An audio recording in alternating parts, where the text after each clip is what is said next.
World War III has already begun. That's an extreme statement, one that bears a heavy burden of proof. You should be skeptical. However, it's important to note that real skepticism is not blind disbelief, but rather the suspension of belief until sufficient evidence is provided. In this video, we're going to provide you with that evidence. Everything we talk about here will be documented in links in the description. I strongly encourage you to do your own research and to verify what we're talking about.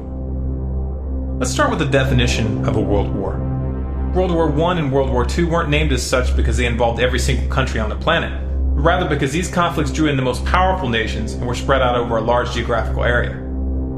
Now, though the reductionist history we're taught in school marks the beginnings of the first two world wars at specific physical flashpoints such as Hitler's invasion of Poland for Europe or the attack on Pearl Harbor for the United States, the early stages of these conflicts had actually begun to develop many years prior. For example, Japan's attack on Pearl Harbor was a culmination of many months of intentional provocation by the US. This was revealed in the 8 Points Bulletin, which was declassified years later, but it's still never mentioned in textbooks. Likewise, the mutual defense treaties which were immediately activated by this attack were already in place, and the secondary results could have easily been predicted by anyone who had been paying attention. Unfortunately, at that time, the internet wasn't available. The public was caught completely off guard. World War I planted the seeds for World War II, which transitioned directly into the Cold War. In the post-World War II era, the advent of the CIA and the strategy of using politically motivated NGOs to destabilize countries changed the way war was waged, placing a much greater emphasis on covert operations and proxy wars than outright combat. Such operations blurred the definition of war, particularly in the mind of the public, and it made it much harder to define clear start points and end points. Can you name all the countries the US toppled between 1950 and 1991? Most people can't. The end of the Cold War and the power vacuum that the fall of the Soviet Union created invited 20 years of military expansionism on the part of the United States. And this laid the groundwork for the next global conflict. This next global conflict is what we're referring to as World War III. Now, to establish this is in fact a world war, let's first take a look at the geographic scope of the current conflicts underway. Afghanistan is still clearly occupied by US forces, and as the official military prepares to withdraw in 2014, private military forces are being brought in. Also, there are no plans to discontinue the drone program in Afghanistan anytime soon. The Iraq War is supposedly over, and there's been a drastic drawdown of US troops. However, the overt occupation is now being replaced by a covert occupation run by the CIA, which has one of its largest stations in Baghdad. Obama has expanded Bush's drone program into Yemen, Somalia, Algeria, Libya, and Pakistan. In parallel, the Dagger Brigade has deployed US forces to 35 African countries this year, and the Pentagon has put boots on the ground in Mali as of April. And let's not forget that Obama toppled the Libyan government in 2011. The US has been running intensive war games and drills with South Korea since February, and they are ongoing in spite of the lack of media attention in the past month. North Korea is calling these drills, which included simulated nuclear strikes and naval maneuvers, wanton provocations and rehearsals for war. This really isn't an exaggeration since the US just recently signed a mutual defense treaty with South Korea, which makes it significantly easier for the US to get militarily involved in that region. The US has pushed for multiple rounds of sanctions against Iran, supposedly to discourage them from building a nuke, even though the CIA and Mossad both agree that the Iranian leadership hasn't even made the decision to build a bomb, much less even start. The US and Israeli governments aren't one to let pesky little things like facts keep them from promoting military strikes on Iran. But since they haven't gotten much traction with this approach from the international community, they've moved on to less direct tactics. And that brings us to Syria. Iran's closest ally is Syria. And on Friday, May 3rd, 2013, Israel attacked Syria. This after their attempt at framing the Syrian government for chemical weapons fell apart. The US has been stepping up its material support for the Syrian rebels, though they still publicly claim that they aren't supplying them with weapons. This is just a public relations smokescreen. On May 26, Lebanon was attacked by NATO-backed insurgents due to Hezbollah's support for the Syrian government. Russia has taken a firm stand against US, NATO, and Israeli attempts to topple the Syrian government, and is still planning to send a shipment of S-300 anti-aircraft missiles to the country. In response, Israel's President Netanyahu reportedly warned Putin that Moscow's sale of the sophisticated missile defense system to Assad could push the Middle East into war, and argued that the S-300 had no relevance to Assad's internal battles against rebel groups. This statement, coming right on the heels of the unprovoked Israeli airstrikes on Damascus this month, leaves little doubt as to what these missiles are intended for and why Israel is angry. Of course, Netanyahu doesn't like this. He wants to be able to continue attacking Syria with impunity. Now, this past week, Russia moved a group of warships from their Pacific Fleet into the Eastern Mediterranean for the first time in decades to, quote, protect Russia's interest in the region. This move counters the US naval presence, which has built up in the area over the past several years. Both of these moves are direct statements about their intentions regarding Syria and Iran. This is only a rough summary of the early stages of this conflict. Much is being left out here. But this should be enough to establish this is indeed a world war. Now, as for the players, how are they divided? Who's allied with who? On one side we have China, Russia, Iran, North Korea, Syria, and a handful of nations in South America. The role of the South American nations in this conflict has been strictly economic, but as we'll discuss later, economics is central in this crisis. On the other side, we have the United States, Israel, and NATO, which includes most of Western Europe, Saudi Arabia, Qatar, and a handful of others. So clearly the most powerful nations in the world are involved. If tomorrow a direct war between the United States and Russia were to break out, this would mark the official beginning of World War III. But obviously this wouldn't really be accurate. A proxy war between the US and Russia is already underway in Syria and in Iran, and a currency war is already underway between the United States and China. The question here is really only one of scale. How far will this go? Will the US and its allies back down before this escalates into an open war involving the big players? Obviously it's impossible to answer that question with 100% certainty. These are human decisions, and even madmen sometimes have moments of lucidity. However, when you understand why these wars are happening, it becomes clear that it is highly unlikely that the US and its allies will back down. So why is this happening? What is the motive for this aggressive posture by the United States and its allies? We've talked about this in detail in a number of videos, including The Road to World War III, which explains the history of the petrodollar and how it pertains to this current conflict. So we won't rehash all those details here. But to summarize, this war is a war for the control of the global financial system. The dollar is nearing the end of its days, and the powers that be know this. They could let the dollar fall and allow the rest of the world to choose their own course. But they don't want to.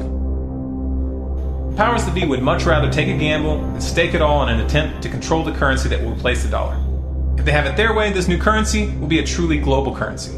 I think we've all got to move towards that opportunity, and I think the challenge also is whether we should move towards an international currency, because the speculation and the complexity of currency has caused some of the irritation, not only among the trading nations, but among individuals. This global currency will be accompanied by global government, which they will claim is necessary to prevent another tragic war like the one they're setting off right now. It's a classic problem-reaction-solution setup, where those that create the problem manipulate the public into accepting a solution that puts more power into their hands. They are going to attempt this one way or another. If they don't, then they will lose everything. The question is, how will we respond? Will you fall for this? Will you send your sons and daughters to fight in these corrupt wars with your eyes closed and your hand on your heart? Or will you at least speak out? This is the real variable. This is what will determine the final outcome. If you appreciate this message, and if you want others to hear it, you can help by liking this video, adding it to your favorites, and sharing it to Facebook, Twitter, your blog, and by sending it to your friends via email. If you'd like more videos like this, subscribe to Storm Clouds Gathering on YouTube. For updates and bonus content, be sure to follow us on Facebook at facebook.com/stormcloudsgathering, on Twitter at Collapse Updates, and our website is stormcloudsgathering.com.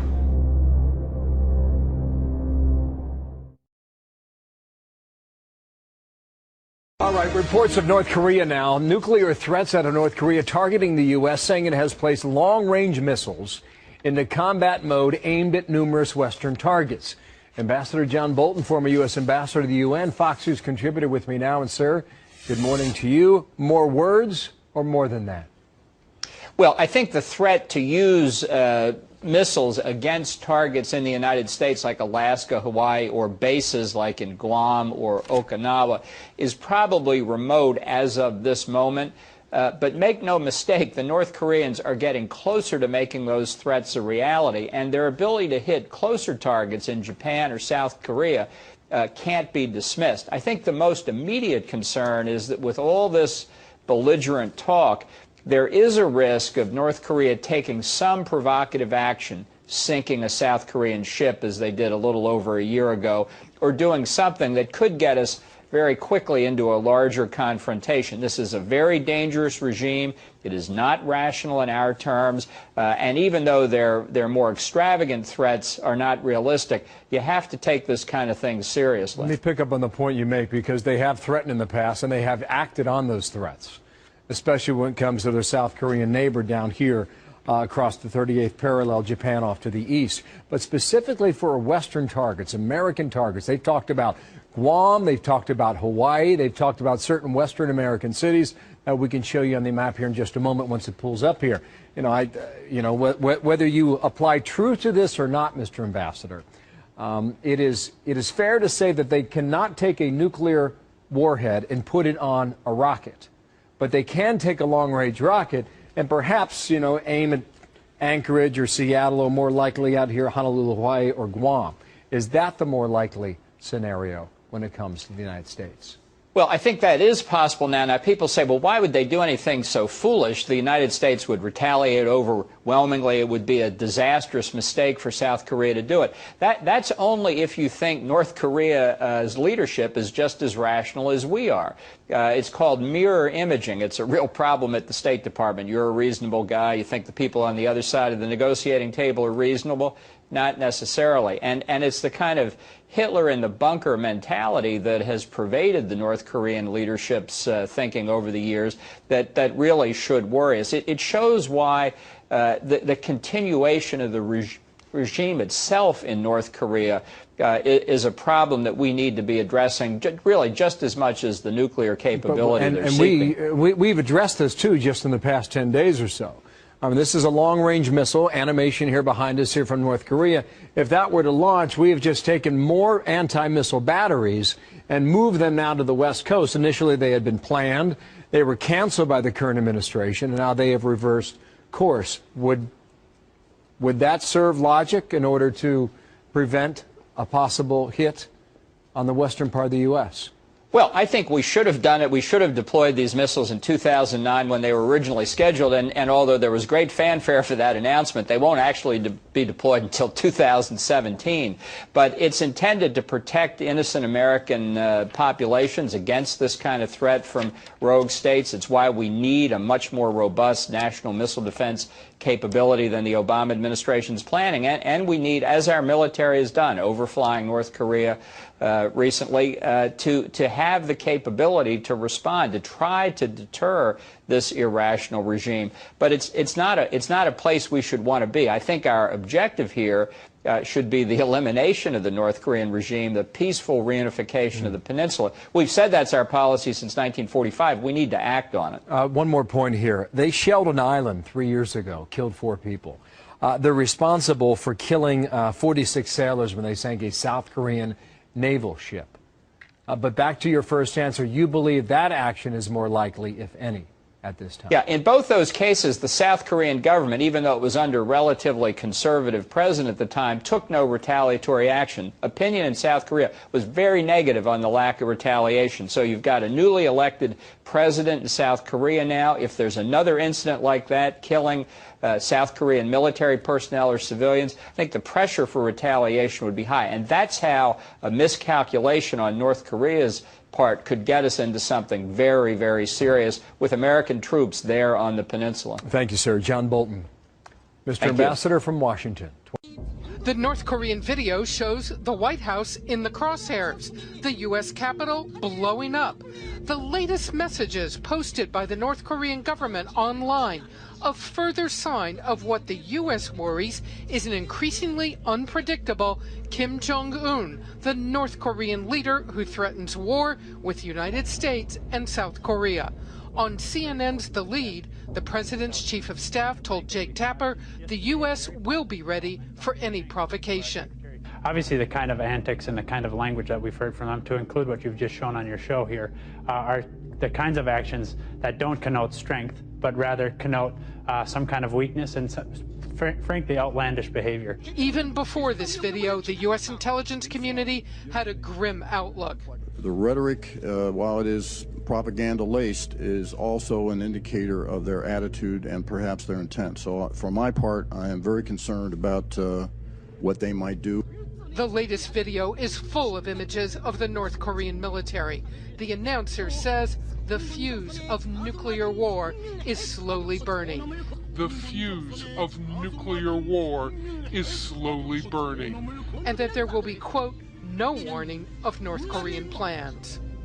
The sheer threat that they would openly threaten a nuclear attack against the United States is problem enough. But their military movements along the DMZ, the demilitarized zone in North Korea, a whole new set of problems for us. The White House is taking all of this very seriously because the U.S. cannot predict if and when threats might become a military confrontation. So you have a 28-year-old leader who is trying to prove himself to the military, and the military eager to have a sable rattling for their own self-interest. And the combination of that is proving to be very, very deadly.